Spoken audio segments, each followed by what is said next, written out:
petite séquence vidéo. Présenter les séries statistiques doubles. C'est juste la présentation. Présentation d'une série statistique double. Là, vous avez des séries statistiques doubles, le cas discret, on dit encore discontinu, et vous avez des séries, le cas continu ou bien en classe. Ou en classe, on a deux cas, discret ou en classe. Alors, je vais commencer par les classes. Quand on dit double, c'est-à-dire qu'en fait, il y a une double série. Regardez ici, vous avez une entreprise. Vous avez une entreprise. Dans l'entreprise, il y a des employés. Dans les employés, ils ont un certain âge, n'est-ce pas? L'âge. Je donne un exemple. L'âge va de 0 à 30. Il y a des employés qui ont entre 0 et 10 ans. Il y a des employés qui ont entre 10 ans et 20 ans. Et il y a des employés qui ont entre 20 ans et 30 ans. Vous êtes d'accord? Bien sûr, les employés, à la fin du mois, il faut les payer, il faut les rémunérer. Il y a des employés, ici c'est le salaire. Voilà. Il y en a qui touchent entre 100 000 et 200 000. Il y en a qui touchent entre 200 000 et 300 000. Et il y en a qui touchent entre 300 000 et 400 000. Vous voyez, ça c'est en classe. On appelle ça des classes, des intervalles. Vous voyez donc, ça c'est une série statistique double. Voilà, on a les âges. Et puis ici, on a le salaire. Quand vous faites ça, il faut toujours mettre le total ici. Il faut toujours laisser des colonnes ou bien des lignes de total. Voilà, comme là, j'ai mis total en ça. Et là, en ça, j'ai mis total.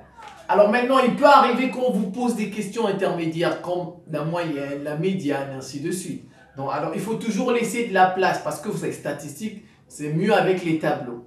Il faut toujours laisser de la place. Par exemple, regardez, j'ai laissé une place ici. Et j'ai laissé une place là.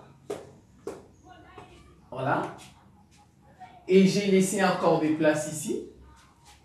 Alors, par exemple, ici, je peux faire le total.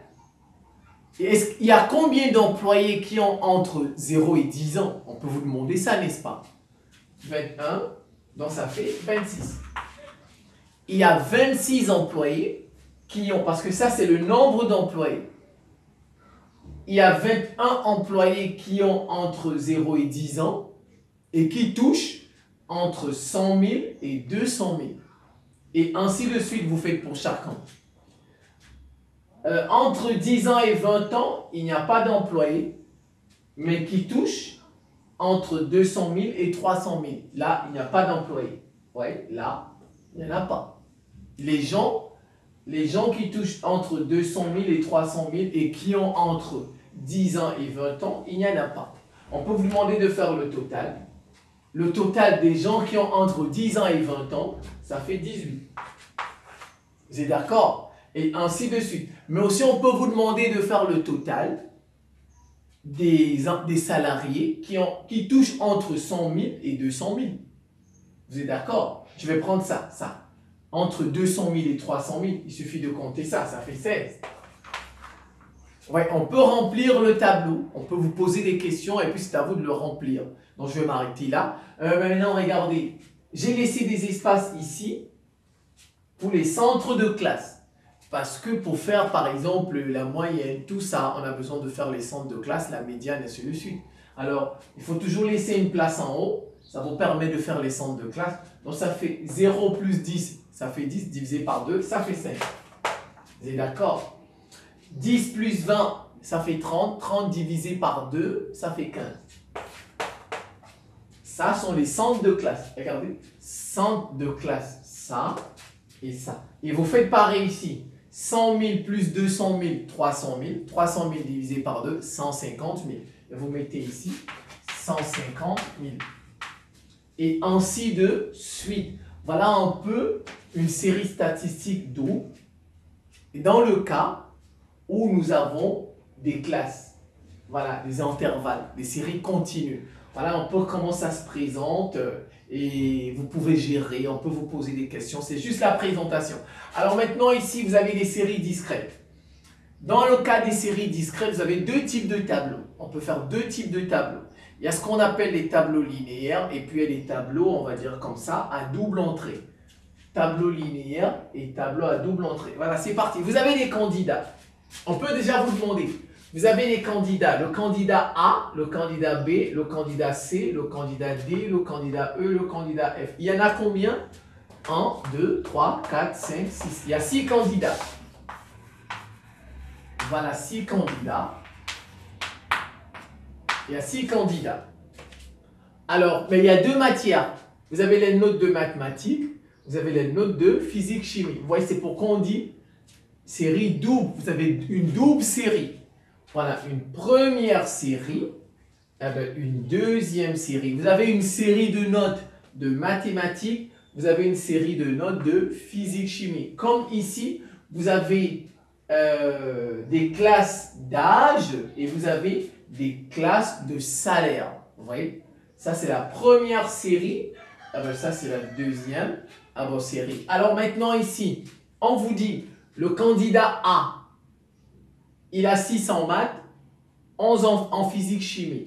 Le candidat B, il a 10 en maths, 9 en physique-chimie, ainsi de suite. Et qu'est-ce que je remarque? Que le candidat B et le candidat E ont les mêmes notes.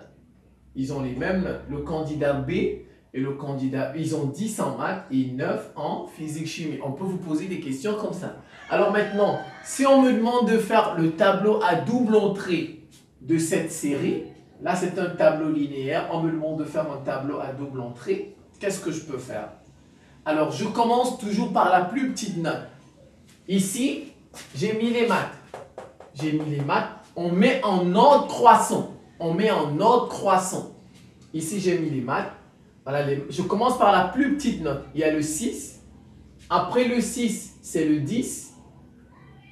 Après le 10, c'est le 11, le 15, le 16. Mais il y a deux 10. On écrit 10 une fois.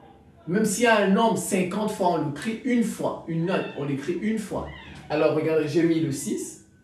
Ensuite, le 10, le 11, le 15, le 16. Ça, ce sont les mathématiques et on range ça en ordre croissant. Alors ici, c'est physique. Je viens. Physique, la plus petite note, c'est 8. Ensuite, c'est 9. Il y a 2 9.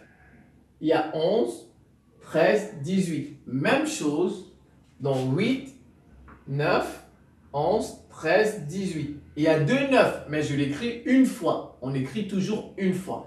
Et maintenant, je peux remplir. Regardez. Est-ce qu'il y a un candidat qui a 6 et 8 dans le tableau? Non. 0. Est-ce qu'il y a un candidat qui a 6 et 9 dans le tableau? Non, je mets 0. Est-ce qu'il y a un candidat qui a 6 et 11? Oui. Vous voyez? 6 et 11. Il y a un candidat. Est-ce qu'il y a un candidat qui a 6 et 13? Eh bien non. 6 et 18, eh bien non. Je peux laisser. Je peux même ne pas les remplir, si vous voulez. Vous pouvez ne pas les remplir. Je passe à 10. Est-ce qu'il y a un candidat qui a 10 et 8? Non. 10 et 9? Oui. 10 et 9, il y en a un. Je passe à 16. Est-ce qu'il y a un candidat... ben non, je suis... Est-ce qu'il y a un candidat qui a 11? 11, donc je passe ici. C'est 11 et 13. Donc 11 et 13. Il y en a combien? 1. Voilà. Les autres, je peux ne pas... 15 maintenant. Ah ben 10. Ah ben oui, il y en avait 2. Et à 10 et 9, 2 fois. 10 et 9, 2. Ah ben ici, finalement, c'est 2. Voilà, c'est 2. Et bon, maintenant, 15 et 18. 15 et 18, hein? Ah ben 16 et 8. 16 et 8. 1. Vous avez rempli votre tableau à double entrée dans le cas d'une série statistique double discrète. Vous voyez, c'était juste la présentation. Et maintenant, on peut vous poser des questions intermédiaires. Donc, vous revoyez ça tranquillement. c'est la fin de cette petite séquence vidéo. Je vous remercie pour votre attention et à très bientôt.